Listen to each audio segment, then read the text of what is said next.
Hello, my name is Maria. Today I'm going to be making an interview in regards to my personal experience with sexual abuse. Yeah. Can you tell me how your abuse has affected you personally? My abuse has affected me a lot because what happens is when you're abused sexually, a lot of this factor gets abused. So you have, in my case, I had difficulties with trusting people and opening up to them. I had problems as a child also with making friends, and I was bullied. Yeah. What are some of the symptoms that one can get from being abused? The symptoms that I would like to talk about today would be with children. In my case, I got many symptoms. I got stomach aches. I got anxiety, sweat turds. I got nausea. I got headaches. I had yeah. I was sick constantly because of all the stress, because my body was very young, and I couldn't react to the things that were happening. So yeah. And who were the people who abused you, and are you still in contact with any of them? The people that abused me are three of my family members, and it happened when the first one had done it, actually when I was about 4 years old, so I was like maybe 7, 8 years old. And the second family member when I was around between 10 to 12 years old. And the third one was about 16 or 17. And the fourth one that abused me was, we were involved in a sect which was called Children of God. And he was caretaker, and I was around 7 or 8 at this point. But I'm not in contact with any of them because I need to take care of myself, so I've chosen not to be involved with them. Yeah. How do you feel as an adult having to deal with different issues related to this? The most difficult issue as an adult is feeling like you're not a normal person, feeling like you're an alien, because you have, well, I feel personally that it has destroyed my life, and it will always be part of my life.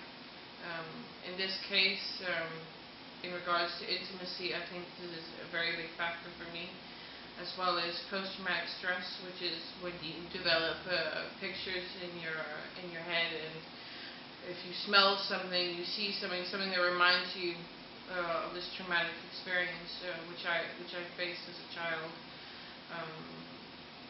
Also trusting people, opening to them. Yeah, I have headaches. I get nausea. I get stomach problems. Yeah, these are some of the symptoms that you can get as an adult as well. Okay.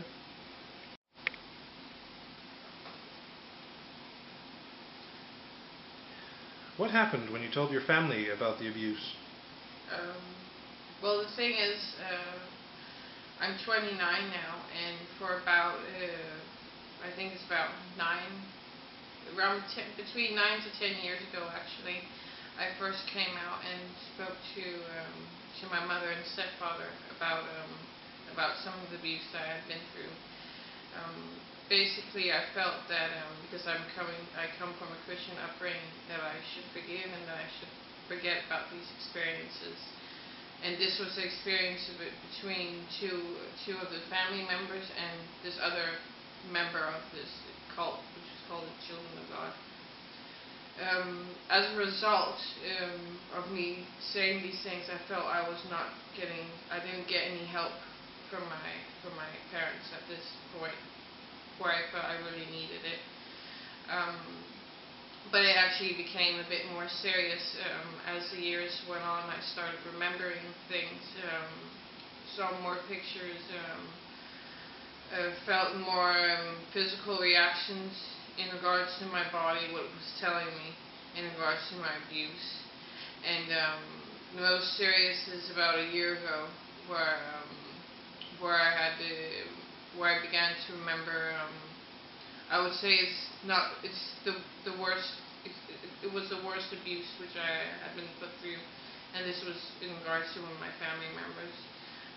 Basically what has happened in general is like, I've been alienated from my family.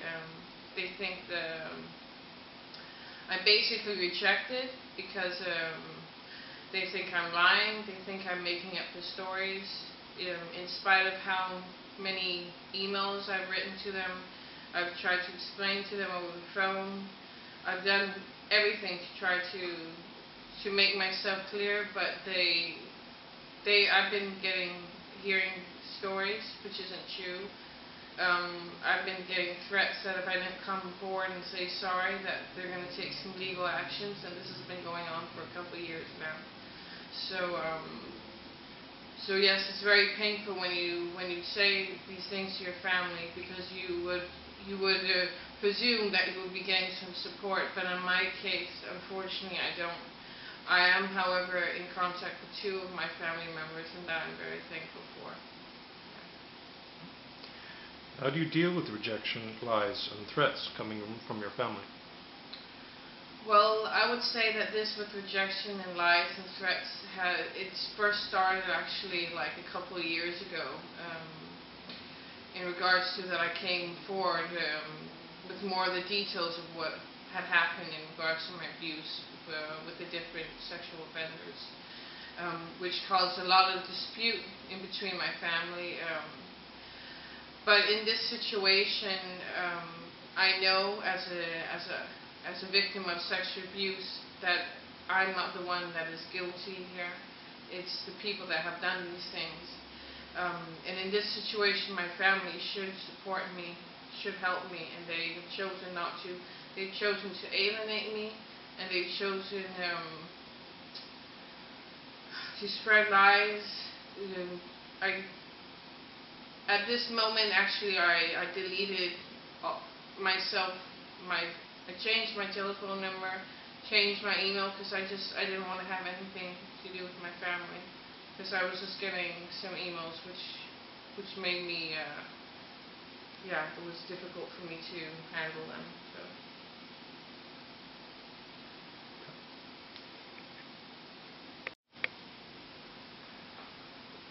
What legal actions have you taken against the sexual offenders? Well, I took some legal actions in regards to 2 of my family members. The first episode was in 2009. I went to the Danish police where I made a statement. I was like questioning where I basically explained what had happened with my abuse in regards to this family member. I waited for almost, I think it was 8-9 months to get actually an answer back, and the answer actually was that they couldn't make a court case because the sexual offender denied that he denied that he had done anything, and that the people that they had also interviewed, it was my mother, my stepfather, my siblings, I don't know, that they had also backed up that there was nothing that had gone on. I also, around 2 months ago, I also went to the police where I explained to them about another family member, about this issue that had happened, which I started remembering a year ago. The reason why I go to the police was I felt it was a way for me to move on, a way to protect other people of being hurt like me, as sexual abuse is extremely painful. I've been through every form of sexual abuse that you can imagine, and my desire was actually that this should stop, because I was never sure whether the sexual abuse would still be going on in between the people that have abused me, and that's why I went to the police. But I felt that the police didn't take me seriously, and this really hurt. I was quite surprised that there is not more justice for people that have been through sexual abuse. Yeah. But at the moment that is now there's nothing I can do because I've been to the police twice and there's no evidence, they say, so they can't do anything. And if the people around you, family members that you have, don't want to support you, it's very difficult to make a case out of it. So sexual abuse can still continue, but in my case, I don't know anything. I just wanted it to stop if this was the case. So yeah. Okay. How have you come so far in spite of all you've been through? Do you have anyone in your life who has supported you? Yeah, I do. I have many people in my life, but I think the greatest thing that has made me move on is the people that I have surrounded myself with. I have such great friends, and I have a wonderful husband, and that have really supported me. And this has helped when I've been sad, when I've been down, if I've been feeling depressed, or if I've been sick or something, that I could just call them and that they would support me 100%. I think this is what has helped. Yeah. Do you have any advice to give to others?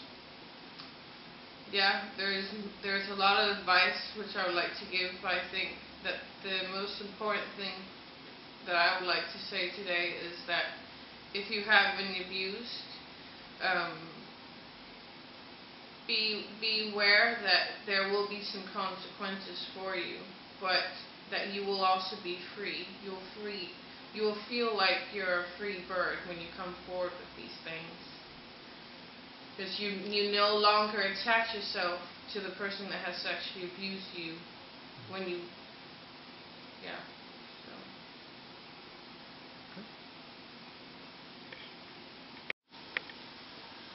Maria, why have you chosen to make this interview? I've chosen to make this interview for all the people that are suffering through abuse, because it's important for you to know that you're not alone in this matter. My goal in making this interview is coming forward with my personal story to help you that are watching this to know that you are able to be free from the pain, from the hurt that you're having to deal with. Because it's very painful if you keep it inside. So what I would suggest is try to find someone that you can confide in, find someone that you can open up to. Because this is what I found. I found some very precious people in my life that have been supporting me, that have been helping me. I'm also more than welcome for you to write an email to me on my email, which is called forfreedom2012@gmail.com. And thank you so much for listening. I really appreciate it. God bless. Bye.